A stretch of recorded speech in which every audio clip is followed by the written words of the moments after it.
Welcome to cinema cinema. நீதி வேண்டும், நீதி வேண்டும், நீதித்துறைக்கே நீதி வேண்டும். இவங்கள பாதி பேர் லாயரே கிடையாது. பேபி கண்ணனோட கட்ட பஞ்சாயத்து டீம். இப்படியே எத்தனை நாள் இருக்க போற? ஒரு நாள் இந்த இடம் மாறாமையா போகும். இது என் இடம், என் கோட். கடவுளே வந்தால் எதுவும் மாற்ற முடியாது. இதெல்லாம் சப்பு மேட்ரு சார். ஒரு நல்ல லாயரை பார்த்தா உடனே முடிச்சிடலாம். அப்புறம் சார் வாக்கருப்பு வெல்கம். எல்லாம் நம்ம அன்பான ஃபேன்ஸ்க்காக.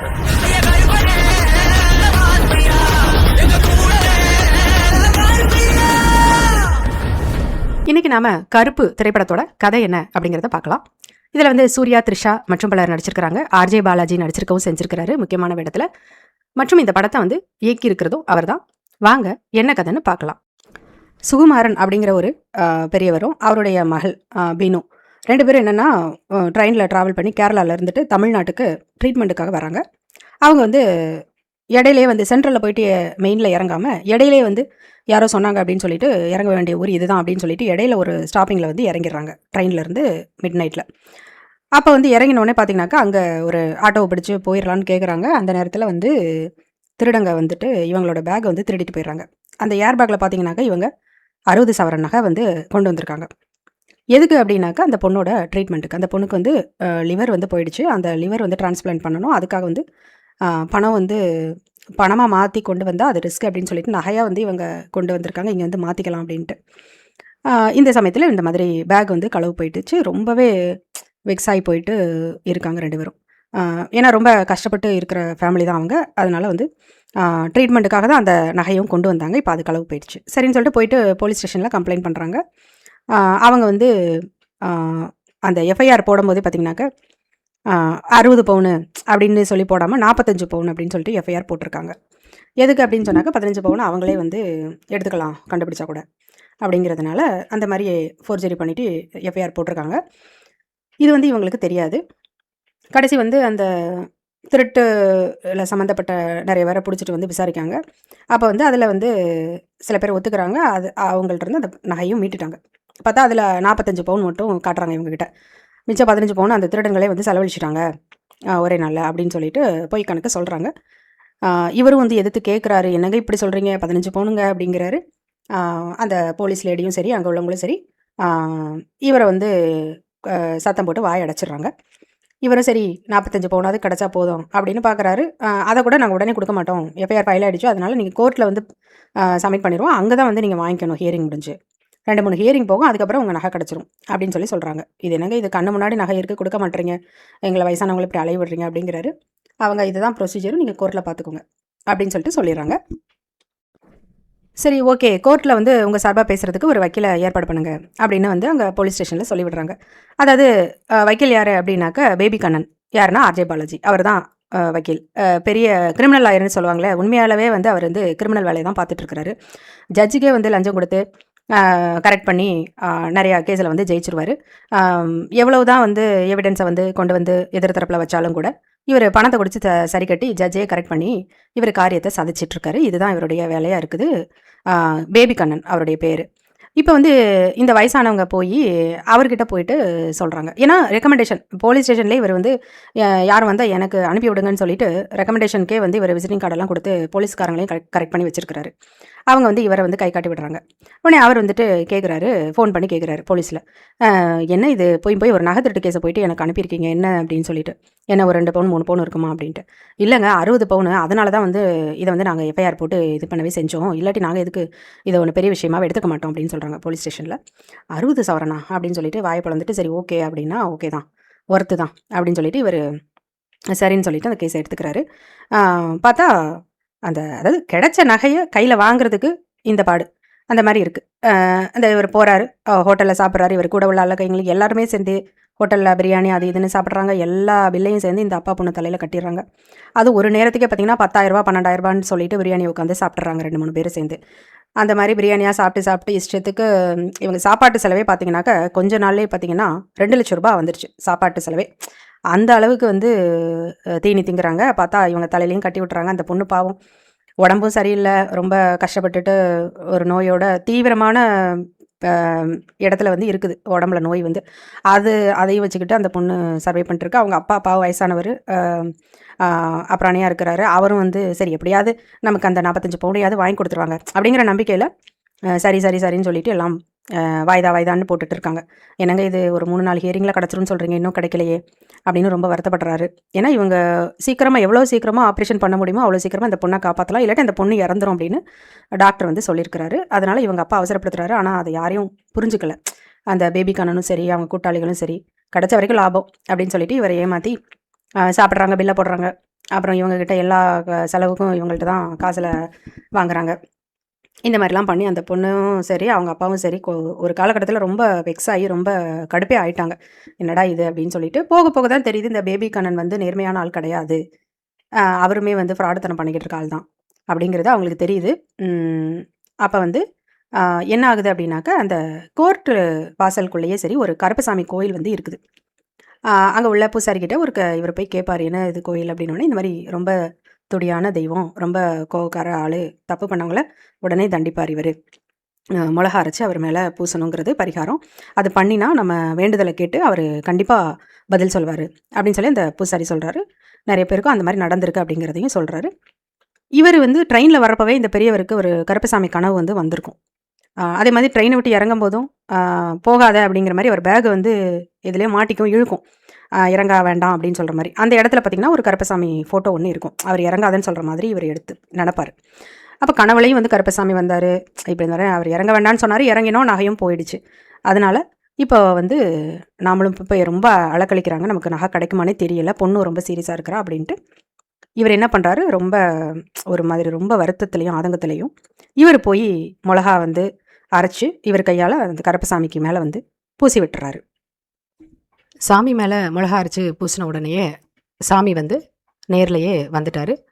அந்த பேபி கண்ணன் இருக்கார் இல்லையா, அவர் வந்து அவர்கிட்ட வந்து இந்த பொண்ணோட அப்பா வந்து கோவமாக பேசிடுறாரு. இந்த மாதிரி நீங்கள் சரியில்லை அப்படின்ட்டு ஓப்பனாகவே பேசிடுறாரு. அதனால் பேபி கண்ணனும் அவங்க டீமும் சேர்ந்து இவங்களை அவமானப்படுத்தி, எங்களை தவிர வேறு யார் இந்த கேஸை எடுத்து நடத்துகிறாங்க, நீ எப்படி தான் அந்த 45 பவுனை திரும்பி வாங்குற, நாங்களும் பார்த்துறோம் அப்படின்னு சொல்லிட்டு அவமானப்படுத்திடுறாங்க. இப்போ கருப்பசாமி நேரில் வந்து நேரடியாகவே போய் பேபி கண்ணனையும் அவங்க ஆட்களையும் போட்டு அடித்து துவைச்சு தண்டனை கொடுக்குறாரு.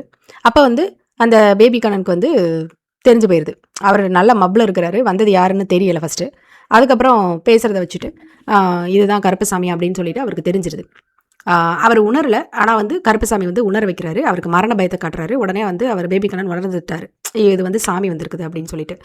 உடனே வந்து அவர் என்ன சொல்கிறாரு, சாமி நான் ஒன்றும் தப்பு பண்ணல, என்னை நீ என்ன கொல்ல பார்க்குற, இங்கே உள்ள ப்ரொசீஜர் இருக்குது, அதை தான் நான் ஃபாலோ பண்ணுறேன். ஒரு கேஸை சுமூகமாக முடிக்கணும் அப்படின்னாக்கா ஜட்ஜுக்கு இவ்வளோ கொடுக்கணும், அந்த ஹாஸ்பிட்டலில் வேலை பார்க்குறவங்களுக்கு ரிப்போர்ட் வாங்கணும்னா அவங்களுக்கு இவ்வளோ கொடுக்கணும், அவங்களுக்கு என்ன வேணுமோ பார்த்து செய்யணும், போலீஸ்காரங்களுக்கு இவ்வளோ கொடுக்கணும், எல்லாருக்கும் ஒவ்வொரு இடத்துலையும் எவ்வளோ கொடுக்கணுமோ அதெல்லாம் கொடுத்தா தான் நாங்கள் வந்து ஒரு கேஸை முடிக்க முடியும், சும்மாலாம் கிடையாது, நீங்கள் வந்து ஈஸியாக பேசிகிட்டு இருக்கீங்க அப்படின்னு சொல்லிட்டு சாமிக்கிட்டே வந்து வாக்குவாதம் பண்ணுறாப்புல பேபி கண்ணன். அவர் கடுப்பாகி சாமி வந்து கொல்ல போகிறாரு பேபி கண்ணனை. உடனே அவர் சொல்கிறாரு, நீதிக்கான சாமியை நீதி தவறலாமா அப்படின்னு கேட்குறாரு சாமியை. உடனே வந்து சாமி வந்து ஒரு நிமிஷம் யோசிக்கிறாரு, என்ன இப்படி சொல்கிறான் அப்படின்னு சொல்லிட்டு. ஆமாம், நீ நீதி தர சாமி தானே, நீ வந்து இங்கே இதுதான் ப்ரொசீஜர்னு சொல்கிறேன், அதை தான் நான் ஃபாலோ பண்ணிகிட்டு இருக்கிறேன், நீ வந்து அதை கவனிக்காமல் நீ வந்து என்னையை கொல்ல பார்க்குற, ப்ரொசீஜரை உன்னால் மாற்ற முடியுமா, அப்படி மாற்றி காட்டு, நான் அன்றைக்கி வந்து நம்புகிறேன் அப்படின்னு சொல்லிட்டு அவர் சொல்கிறாரு. உடனே அவர் சொல்கிறார், ஓகே, இந்த ப்ரொசீஜரை மாற்றுற அன்னைக்கு நீ உயிரோடு இருக்க மாட்டேன், நான் மாற்றி காட்டுறேன் அப்படின்னு சொல்லி சாமி சொல்கிறாரு. நீ வந்து முடிஞ்ச கோர்ட்டுக்கு வா சாமி, நீயே வந்து வாதாடி உன்னால் முடிஞ்சதை பார்த்துக்கோ அப்படின்னு சொல்லி சொல்கிறாரு. சாமி நேரடியாக வர்றாரு. வந்து பார்த்தா சாமிக்கே வந்து நிறைய சிக்கல்கள் வரத்தான் செய்யுது அந்த பேபி கண்ணன் டீமால். அதையெல்லாம் ஃபேஸ் பண்ணிவிட்டு சாமி தன்னோட பவரை யூஸ் பண்ணி அந்த சிக்கல்லேருந்து வெளியில் வர்றாரு. அப்போ வந்து பேபி கண்ணன் சொல்கிறாரு, நீ உன்னோட பவரை எதுக்குமே யூஸ் பண்ணக்கூடாது அப்படின்னு சொல்லிட்டு சத்தியம் வாங்கிறாரு சாமிக்கிட்ட. அதனால் சாமி வந்து அதுக்கப்புறம் பவரை யூஸ் பண்ணலை, ஒரு சாமானியப்பட்ட ஒரு மனுஷன் மாதிரியே வந்து அந்த கேஸை எப்படி டீல் பண்ண முடியும் அப்படிங்கிறத பார்க்குறாரு. பார்த்தா அவர் நிறைய அவமானங்களை வந்து சாமியே சந்திக்க வேண்டியிருக்கு. அப்போ கோர்ட்டில் வந்து அவர் உண்மையை சொல்கிறாரு, இந்த பொண்ணோட கேஸை வந்து எடுத்து அந்த வயசானவர் அந்த பொண்ணுக்காக அந்த நகையை வாங்கி கொடுக்கணும் அப்படின்னு சொல்லி கேஸை எடுத்து இவர் நடத்துகிறாரு சாமி வந்து. ஆனால் பார்த்தீங்கன்னாக்க, நீ ஒரு நேர்மையான ஆள் இல்லையா சாமி, நேர்மையான மனுஷங்களே வந்து நறுக்கு தெரிச்ச மாதிரி பேசுகிறப்போ சாமி எப்படி அமைதியாக பேசுவார். அவருடைய கோவத்தை வந்து அவருடைய வார்த்தைகளில் வெளிப்படுத்துகிறாரு. கோர்ட்டு வந்து இந்த மாதிரி 4 மாதமாக அலக்கழிச்சிட்டு இருக்கீங்க. ஒரு நகை கிடைச்ச நகையை கொடுக்கறதுக்கு இந்த மாதிரி பிரச்சனை இருக்குது, அந்த பொண்ணுக்கு உடல்நிலை சரியில்லை, எல்லாத்தையும் சொல்கிறாரு காட்டமாக. அப்போ ப்ரொசீஜர் சரியில்லை அப்படின்னு ஓப்பனாக சொல்லிடுறாரு. ஆனால் வந்து அதை ஜட்ஜால் சகிச்சுக்க முடியல. என்னடா இப்படி பேசுகிறான் இவன், எவ்வளோ திமிரி இவனுக்கு அப்படின்னு சொல்லிட்டு அவர் வந்து ஈகோவாயிடுது ஜட்ஜுக்கு. இவன் வந்து எப்படியாவது மன்னிப்பு கேட்டால் தான் வந்து நம்ம இது பண்ணி வைக்கணும் அப்படின்னு சொல்லிட்டு, அது போக நான் குறை சொல்கிறேன் அப்படின்னு சொல்லிட்டு ஜட்ஜு வந்து என்ன சொல்கிறாரு, நீங்கள் மட்டும் எல்லாம் ஒழுங்காக எல்லாமே ஃபாலோ பண்ணி தான் இருக்கிறீங்களாக்கும். அந்த பொண்ணை பாருங்கள், ஸ்லீவ்லெஸ்ஸில் வந்திருக்குது கோர்ட்டுக்கு என்ன ட்ரெஸ் கோட் இதெல்லாம் தெரியாதா, இப்படி தான் வருவாங்களா, கையங்கம்மா கையை காணுமே ட்ரெஸ்ஸில் அப்படின்னு சொல்லிட்டு அந்த ஜட்ஜு வந்து அந்த பொண்ணை அவமானப்படுத்தி பேசுகிறாரு. அந்த பொண்ணு வந்து கோவம் வந்துடுது அந்த பொண்ணுக்கு. எத்தனை ஓட்ட உடசல் இருக்குது அதெல்லாம் வந்து கோர்ட்டில் இருக்குதுன்னு சொன்னால் நீங்கள் அதை கேட்க மாட்டீங்க, என்னோடய ட்ரெஸ்ஸை மட்டும் குறை சொல்கிறீங்க அப்படின்னா உங்கள் கண்ணில் தான் கோளாறு இருக்குது, என்னோடய ட்ரெஸ்ஸில் கோளாறு இல்லை அப்படின்னு சொல்லி அந்த பொண்ணு ஓப்பன் கோர்ட்டில் அந்த மாதிரி பேசிடுது. அது இன்னமும் கடுப்பாயிருது அந்த ஆளுக்கு. அந்த பொண்ணை பிடிச்சி இந்த மாதிரி கோர்ட்டை அவமானப்படுத்தினதுனால அந்த பொண்ணை ஒரு 2-3 நாள் ஜெயிலில் வைங்க அப்படின்னு சொல்லிட்டு அந்த ஆள் சொல்லி விட்டுறான் அந்த ஜட்ஜு. சரின்னு சொல்லிட்டு அந்த பொண்ணை வந்து ஜெயிலில் போட்டுறாங்க. அப்போ வந்து கருப்பசாமி வந்து போய் சாரி கேட்குறாரு, என்னால் தானே நீ இந்த மாதிரி இருக்க, கோவப்பட்டு பேசின அப்படின்ட்டு. இல்லை, நீங்கள் பேசுனதும் தப்பு இல்லை, நீங்கள் உண்மையை தான் பேசுனீங்க, நான் பேசுனதும் உண்மையை தான் பேசினேன், பரவாயில்ல விடுங்க, இதில் என்ன இருக்குது, 2 நாள் இருக்கிற ஜெயிலில் இருக்கிறேன், இதில் என்ன இருக்குது அப்படின்னு அந்த பொண்ணு சொல்கிறாப்புல. அப்போ வந்து பார்த்திங்கன்னா அந்த பொண்ணுக்கு அந்த கோவம், விரக்தி, அந்த டென்ஷன் எல்லாத்துலேயும் சேர்ந்தாப்புல ஏற்கனவே நோய் வந்து முத்தி போன ஸ்டேஜில் தான் இருக்குது. பார்த்தா வாயிலெல்லாம் ஒரே ரத்தம் வந்து அந்த பொண்ணு வந்து வாங்கி அப்படியே விழுந்துடுறாங்க. அப்புறம் வந்து கருப்பசாமி தான் அவங்கள வந்து தூக்கிட்டு ஹாஸ்பிட்டலில் போய் சேர்க்குறாரு.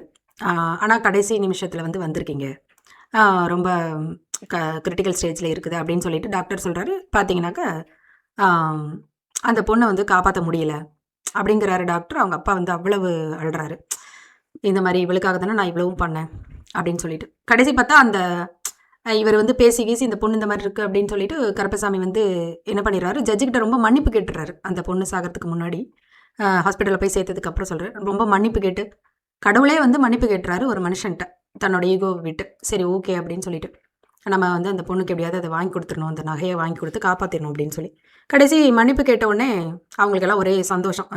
நல்லா காலில் விழ வச்சுட்டோன்னே அப்படின்னு சொல்லிட்டு சரி ஓகே போன போகுது அப்படின்னு சொல்லிட்டு நகையை வந்து திருப்பி கொடுங்க அப்படின்னு சொல்லி கொடுத்துட்றாங்க ஆர்டர். பார்த்தா நகையை வாங்கிட்டு அவங்க அப்பா வராரு, இந்த மாதிரி பொண்ணு இறந்துட்டாங்கன்னு சொல்கிறாங்க. அவர் அந்த நகையெல்லாம் விசிறி அடிச்சிட்டு அந்த இடையில லஞ்சம் அது இதுன்னு கேட்டிருப்பான் சில வக்கீல், அந்த அழகைகள் சில பேர், அதுங்கள்ட்டெல்லாம் வந்து இந்த வச்சுக்கூட அந்த நகையை வச்சுக்கூட அப்படின்னு சொல்லிட்டு தூக்கி எறிஞ்சிட்டு ஒரு மாதிரி பைத்தியம் பிடிச்ச மாதிரி பேசி கத்திட்டு அழுதுட்டு அவங்க அப்பா போகிறாரு.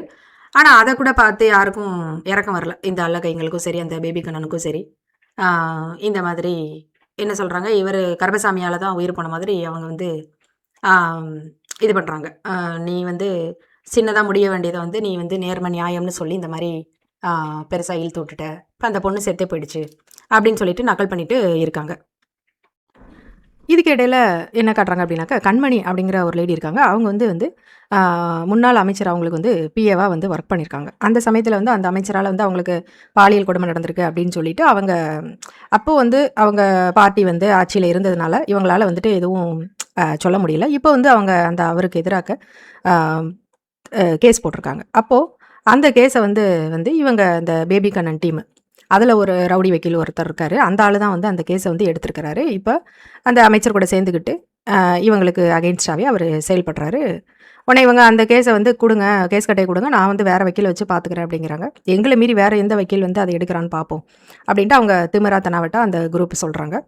அப்போ வந்து நம்ம கருப்பசாமி தான் வந்து அந்த லேடியோட கேஸ் கட்டையை எடுக்கிறாரு.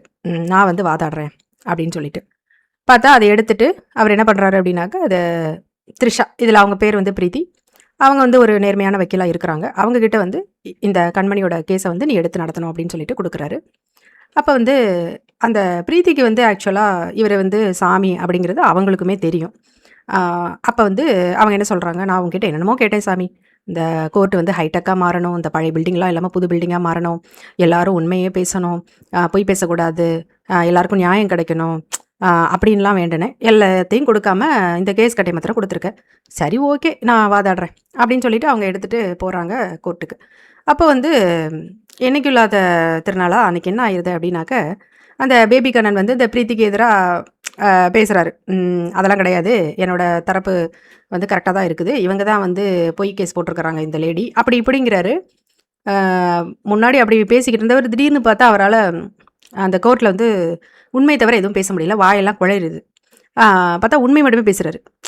பார்த்தா அந்த அவருடைய சாட்சிக்காரருக்கு எதிராகவே இவர் பேசுகிறாரு எல்லாத்தையும், அந்த அமைச்சருக்கு எதிராக. இவர் வந்து பொய் வழக்கு போட்டிருக்கிறாரு, அந்த பொண்ணு சொல்கிறது உண்மை தான், இவர் வந்து பாலியல் துன்புறுத்தல் செய்ய தான் செஞ்சார் அப்படின்னு சொல்லிட்டு அவரோட சாட்சிக்காரருக்கு எதிராகவே எல்லாமே பேசுகிறாரு அந்த பேபி கண்ணனே. ஆனால் ஐயோ என்னடா நம்மளே இப்படி பேசுகிறோம் அப்படின்னு சொல்லிட்டு அவர் அதை மாற்றி பேச நினைக்கிறாரு. ஆனால் அவரால் முடியலை. அப்போ தான் வந்து பிரீத்திக்கு ஒரு உண்மை புரியுது. கருப்பசாமி வந்துட்டு எல்லாரையும் உண்மை மட்டும் பேசுகிற மாதிரி ஆக்கிட்டாரு கோர்ட்டுக்குள்ளே அப்படின்னு சொல்லிட்டு. அப்போ வந்து என்ன ஆயிடுது அப்படின்னாக்கா, ஜட்ஜே வந்து குழம்பி போயிடுறாரு. ஏன்னா அவரும் ஃப்ராடு தானே. அதனால் என்னடா இப்படி பேபி கண்ணன் இப்படி பேசுகிறாரு அப்படின்னு சொல்லிட்டு பார்த்தா ஜட்ஜ் வந்து என்ன இப்படி பேசுகிறீங்க அப்படின்னோடனே, ஐயா உங்களுக்கு தெரியாதா, நீங்களும் தானே இதில் காசு வாங்கியிருக்கீங்க அப்படின்ட்டு அவரையும் போட்டு கொடுத்துட்டாரு இந்த பேபி கண்ணன். பார்த்தா பெரிய இஷ்யூ ஆயிடுது. அங்கே நிருபர்கள்லாம் வேறு இருக்கிறாங்க, எல்லாரும் அதை ரெக்கார்ட் பண்ணிட்டாங்க, மீடியா பீப்புள் எல்லாரும். அதனால் வந்து இது பெரிய பிரச்சனை ஆகிடுது. ஜட்ஜுக்கு பயங்கர கடுப்பு, இந்த பேபி கண்ணன் வந்து எல்லாரையும் போட்டு மாட்டி விட்டுட்டான் அப்படின்னு சொல்லிட்டு ரொம்ப கடுப்பில் வந்து ஜட்ஜ் இருக்கிறாரு. அப்புறம் என்ன ஆகுதுன்னா, பிரீத்தி வந்து கருப்பசாமியை மீட் பண்ணி தேங்க்ஸ் சொல்கிறாங்க. இந்த மாதிரி கோர்ட்டுக்குள்ளே வக்கீல்லாம் வந்து பொய் பேசாமல் உண்மையை பேசுகிறாங்க சாமி, அது ரொம்ப சந்தோஷமாக இருக்குது பார்க்குறதுக்கே. இதே மாதிரி போனால் எல்லா கேஸும் சீக்கிரம் முடிஞ்சிரும். ஆனால் ஆயிரக்கணக்கில் கேசஸ் எல்லாம் பெண்டிங் இருக்குது சாமி, ஆனால் அதெல்லாம் முடிகிறதுக்குள்ளே புது புது கேசஸ் எல்லாம் வந்துருமே அப்படின்னு சொல்கிறாங்க. உடனே சாமி சொல்கிறாரு, புது கேஸ் எதுவுமே வராமல் நான் பார்த்துக்கிறேன், என்னோட எல்லைக்குள்ளே இனிமேல் எந்த அநியாயமும் நடக்காது அப்படின்னு சொல்லிட்டு அவர் சொல்கிறாரு. அப்போ புது கேஸ் வரலைன்னா பழைய கேஸ் எல்லாம் சீக்கிரம் முடிஞ்சிருச்சு அப்படின்னாக்க எப்போவுமே க்ளீனாக இருக்கும்ல எல்லாமே அப்படின்னு சொல்லிட்டு சொல்கிறாங்க. பார்த்தா உண்மையிலே அந்த பாலியல் சீண்டல் பண்ண ஒருத்தன் வர்றான், அவனுக்கு மனசை மாற்றி விட்டுறாரு. அவன் வந்து அந்த பொண்ணை தங்கச்சி நான் போயிட்டு வரமா அப்படின்னு சொல்லிட்டு போயிடுறான். அப்புறம் இன்னொருத்தவங்க ஒரு ரவுடி கும்பல் வந்து ஒரு ஆளை வெட்ட வர்றாங்க. வெட்ட வந்துட்டு இந்தாங்க இளநீ கொடுங்க அப்படின்னு சொல்லிட்டு இளநீ கொடுக்குறாங்க அவருக்கு. அதுக்கப்புறம் வந்து ஒரு வீட்டில் கொள்ளையடிக்க வராங்க திருடங்க. அவங்க என்ன பண்ணுறாங்க அப்படின்னா, களைஞ்ச துணியெல்லாம் மடித்து வச்சுட்டு வீட்டெல்லாம் பூட்டிட்டு, பாவம் அம்மாவும் பிள்ளையும் தூங்கிட்டு இருக்கு சின்ன பிள்ளைங்க அப்படின்னு சொல்லிட்டு போயிடுறாங்க. இந்த மாதிரி கெட்டது பண்ணுற எல்லாருடைய மனசையும் வந்து கருப்பசாமி வந்து மாற்றிடுறாரு. அப்போது வந்து தப்புகள் வந்து நடக்க மாட்டேங்குது எங்கேயுமே. அதனால் கோர்ட்டே பார்த்திங்கனாக்கா ரொம்ப அமைதியாக ரொம்பவே நல்லா இருக்குது. அப்போ இந்த பேபி கண்ணனுக்கு மட்டும் ஒரே குத்தலும் உறுத்தலுமா இருக்குது. என்னடா இது இப்படி ஆகிப்போச்சு, இது என்னோட கோர்ட்டு என்னோட சாம்ராஜ்யம்னு நினச்சோமே, இப்போ வந்து இந்த மாதிரி எல்லாத்தையும் மாற்றி விட்டுருச்சு இந்த கருப்பசாமி, கடைசி நமக்கு எதிராகவும் ஜட்ஜையும் திருப்பி விட்டாரு அப்படின்னு சொல்லிட்டு என்ன கோல்மால் பண்ணலாம் அப்படின்னு சொல்லிட்டு பார்க்குறான். பார்த்தா கோயில் இருக்கிறதுனால தானே அந்த கருப்பசாமி இந்த மாதிரி வேலையெல்லாம் பண்ணிகிட்ருக்காரு, கோயிலை இடிச்சிருவோம் அப்படின்னு சொல்லிட்டு கோயிலை இடிக்கிறதுக்கு ஆளை ஏற்பாடு பண்ணிவிட்டு புல்டோசர்லாம் வச்சுட்டு இடிக்க போகிறாங்க. பார்த்தா அங்கேயும் அவர் துவம்சம் பண்ணி எல்லாரையும் போட்டு தள்ளிடுறாரு கருப்பசாமி. ஏண்டா கோயிலை இடிச்சின்னா நான் எப்படிரா போவேன், பக்கத்தில் உள்ள ஆட்டோவோட கண்ணாடி திருப்பினா இந்த ஆட்டோ ஓடுங்கிற மாதிரியில் இருக்குது நீ சொல்கிறது அப்படின்னு சொல்லிட்டு, அதெல்லாம் நான் எங்கேயும் போக மாட்டேன் கோயிலை இடித்தாலும் அப்படின்னு சொல்லி சாமி வந்து தெனாவட்டா சொல்லிடுறாரு. அப்போ அவன் யோசிக்கிறான், ஓகே அப்போ கோயிலை இடித்தா சாமி வந்து இங்கேருந்து நகர்றாப்புல இல்லை, பேசாமல் கோர்ட்டை வந்து இங்கேருந்து வேறு இடத்துக்கு மாற்றிட்டா என்ன பண்ணுவார் இவர், இவரோட எல்லைக்குள்ளே தானே இவரோட பவர் வந்து ஒர்க் ஆகுது அப்படின்னு சொல்லிட்டு.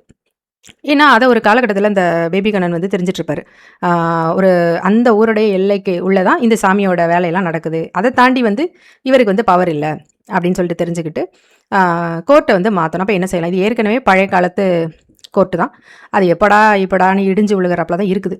அப்போ வந்து என்ன பண்ணுறாரு இவர், அங்கே கோர்ட்டில் வந்து அங்கங்கே வெடியை வச்சு விட்டு கோர்ட்டில் வந்து பெரிய விபத்து மாதிரி ஏற்படுத்தி கோர்ட்டை தரமட்டமாக்கிட்டோம் அப்படின்னாக்கா அதை வேறு இடத்துக்கு மாற்றிடுவாங்க. அப்போ அங்கே போய் எல்லோரும் போய் சொல்லலாம், எல்லாம் பழையபடிக்கு கோல்மால் பண்ணலாம் அப்படின்னு சொல்லிட்டு அந்த பேபி கண்ணன் வந்துட்டு பிளான் பண்ணி என்ன பண்ணுறாரு, அவர் நினச்ச மாதிரியே பண்ணுறாரு. பார்த்தா அதே மாதிரி கோர்ட்டெல்லாம் இடிஞ்சு விழுது. பார்த்தா அந்த பகையில் வந்து ஏற்கனவே ஜட்ஜு வந்து இவர் மேலே கோவமாக இருந்தார் இல்லையா, அப்போ வந்து ஜட்ஜையும் வந்து இந்த பேபி கண்ணன் வந்து போட்டு தள்ளிடுறாரு, இந்த ஆக்சிடெண்ட்டில் செத்த மாதிரி இருக்கட்டும் அப்படின்னு சொல்லிட்டு முதல் நாளே போட்டு தள்ளி அந்த இதுக்குள்ளே வச்சுட்டு கோர்ட்டையும் உடச்சி விட்டுறாரு இல்லையா. அதில் தான் ஜட்ஜி செத்து போன மாதிரி ஒரு சீனை க்ரியேட் பண்ணி இந்த மாதிரிலாம் பண்ணி விட்டுறாரு இந்த பேபி கண்ணன். பார்த்தா அந்த கோர்ட் வந்து என்ன ஆகுது அப்படின்னாக்கா வேறு ஒரு இடத்துக்கு மாறுது. இப்போதைக்கு புது கோர்ட்டு கட்டுற வரைக்கும் இந்த இடத்துல கோர்ட்டு செயல்படும் அப்படின்னு சொல்கிறாங்க. பார்த்தா அது ஒரு பெரிய மல்டிநேஷ்னல் கம்பெனி ரேஞ்சுக்கு ரொம்ப ஹைடெக்காக வந்து இருக்குது ஒரு பிளேஸ், அங்கே வந்து கோர்ட்டை வந்து மாற்றி விட்டுறாங்க. ஸோ பிரீத்தி சொன்ன மாதிரி சூப்பராக ஒரு பிளேஸ்க்கு கோர்ட்டு செயல்படணும் அப்படின்னு அவங்க நினச்ச மாதிரி அது வந்து நடந்துருது. இப்போ அந்த இடத்துக்கு வந்து கோர்ட்டு போயிடுச்சு. இனி கருப்பசாமியோட பருப்பு வேகாது, நம்ம வைக்கிறது தான் சட்டம் அப்படின்னு சொல்லிட்டு அந்த பேபி கண்ணன் வந்து ஹாப்பி ஆயிடுறாரு. கோர்ட் இடம் மாறினதுக்கப்புறம் அங்கே நடக்கிற ஃபர்ஸ்ட் கேஸ் என்னன்னு பார்த்தீங்கன்னாக்கா அந்த கண்மணி அந்த பாலியல் புகார் இருக்கு இல்லையா அந்த கேஸ் தான் நடக்குது. அப்போ பிரீத்தி வாதாடுறாங்க, பேபி கண்ணன் வாதாடுறாரு. கோர்ட்டு தான் இடம் மாறிடுச்சு அப்படின்னு சொல்லிட்டு பேபி கண்ணன் என்ன பண்ணுறாரு, வழக்கம் போல் இப்போ புது ஜட்ஜ் ஒருத்தர் இருக்கிறாரு, அவருக்கும் லஞ்சம் கொடுத்து கரெக்ட் பண்ணிடலாம் அப்படின்னு சொல்லிட்டு பேப்பரில் எழுதி இந்த மாதிரி லஞ்சம் தரேன் அப்படின்னு சொல்லிட்டு வச்சிருக்கிறாரு ஜட்ஜிக்கிட்ட. அவர் கொஞ்சம் மனசு மாதிரிலாம் நினைக்கிறாரு. ஆனால் பார்த்தா பிரீத்தி வந்து அவங்க வந்து ஒரு பேப்பரில் என்ன எழுதி வச்சிருக்காங்கன்னா, காவக்கார கருப்பு துணை அப்படின்னு சொல்லிட்டு ஒரு பெரிய அருவாலை வரைஞ்சி வச்சிருக்காங்க. அதை பார்த்துட்டு ஜட்ஜி பயந்து போயிட்டு கரெக்டான தீர்ப்பு சொல்கிறாரு. கண்மணிக்கு ஆதரவாக கரெக்டாக அவங்க தீர்ப்பு சொல்லிடுறாங்க.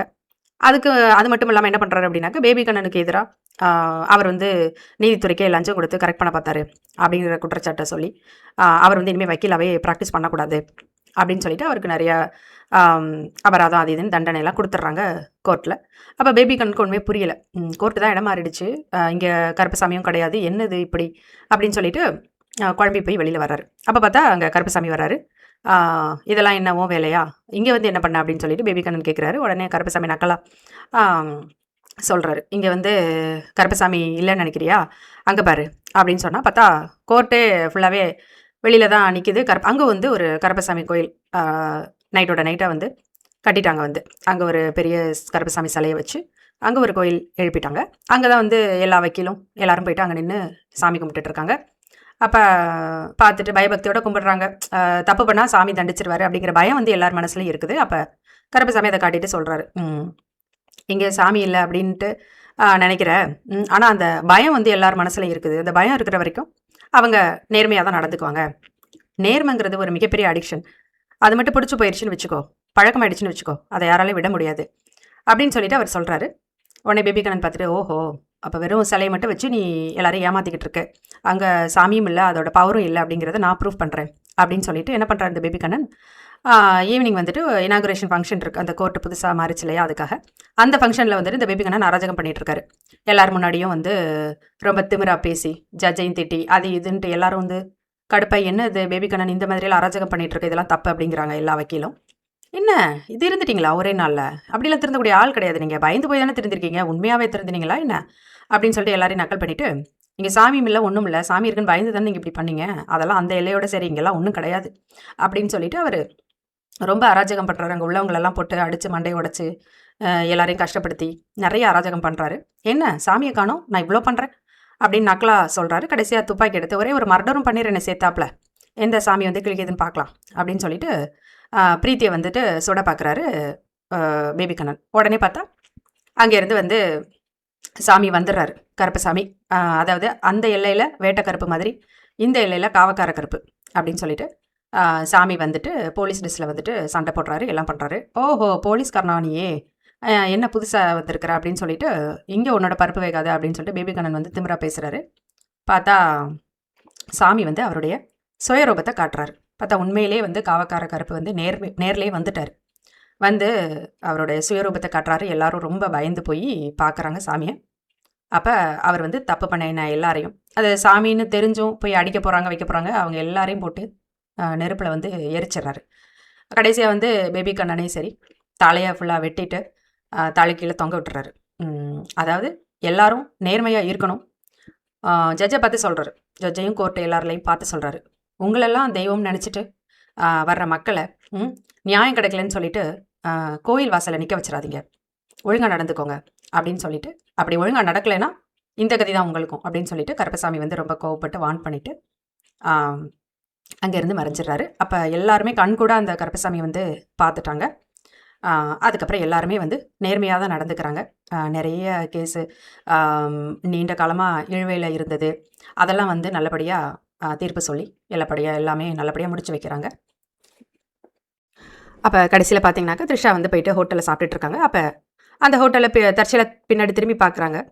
அந்த பின்ட்டு இருக்கு இல்லையா, அந்த பொண்ணு, அந்த இறந்த பொண்ணு இருக்குல்ல, அந்த பொண்ணும் அவங்க அப்பாவும் உட்காந்து அந்த ஹோட்டலில் உட்காந்துட்டு பிரியாணி சாப்பிட்டுட்ருக்காங்க சிரித்து பேசிட்டு. ஏன்னா அந்த பொண்ணு உயிரோடு இருக்கிறப்ப சொல்லுவாள், எனக்கெல்லாம் பெரிய ஆசைலாம் கிடையாது அச்சா, அவங்க கூட வந்து நான் வந்து பிரியாணி சாப்பிடணும், இந்த பிரச்சனையெல்லாம் சரி பண்ணிவிட்டு, அதுதான் என்னோடய ஆசை அப்படின்னு சொல்லி அந்த பொண்ணு சொல்லியிருப்பா. பார்த்தா இப்போ வந்து அவங்க வந்து உட்காந்து சாப்பிட்டுட்டு இருக்கிறத த்ரிஷா பார்த்துட்டு ரொம்ப சந்தோஷப்படுறாங்க. ஆக்சுவலாக அந்த பொண்ணு இறந்துட்டாங்க தான், ஆனால் வந்து கடவுள் வந்து அவங்கள காப்பாற்றிட்டுருக்காரு அப்படிங்கிற மாதிரி காட்டுறாங்க. அங்கே வந்து ஒரு வெயிட்டர் வந்துட்டு வேலை பார்த்துட்ருக்காரு. அவருடைய டிஷர்ட்டில் வந்து ஜஸ்ட் காட் திங்ஸ் அப்படின்னு சொல்லிட்டு எழுதியிருக்கு. அதாவது கடவுள் தான் இந்த அற்புதத்தை பண்ணினார் அப்படின்ற மாதிரி காட்டுறாங்க. ஸோ எல்லாமே நல்லபடியாக வந்து ரொம்ப ஹாப்பியாக வந்து முடிஞ்சிருது. அப்போ என்ன சொல்ல வராங்க அப்படின்னாக்க, படித்தவன் படிக்காதவன் ஏழை பணக்காரன் அப்படின்னு எதையுமே பார்க்காம எல்லாருக்கும் நியாயம் கிடைக்கிற, நியாயத்தை வழங்குற ஒரு இடம் வந்து கோர்ட்டு தான். அப்போ வந்து இந்த கோர்ட் வந்து சரியாக நல்லபடியாக நடந்துடுச்சு அப்படின்னாக்க, கடவுள் நம்பிக்கை இல்லாதவங்க கூட இருக்கலாம், ஆனால் கோர்ட்டை நம்பாதவங்க யாருமே கண்டிப்பாக இருக்க முடியாது அப்படின்னு சொல்லி அந்த படத்தை வந்து ரொம்ப அருமையாக முடிச்சு வைக்கிறாங்க. மொத்தத்தில் இந்த கருப்பு நீதி நேர்மையின் காவலன். என்ன ஃப்ரெண்ட்ஸ், வீடியோ உங்களுக்கு பிடிச்சிருந்ததா? நம்ம சேனலை சப்ஸ்கிரைப் பண்ண மறக்காதீங்க. மீண்டும் இன்னொரு வீடியோவில் சந்திக்கலாம். நன்றி, வணக்கம்.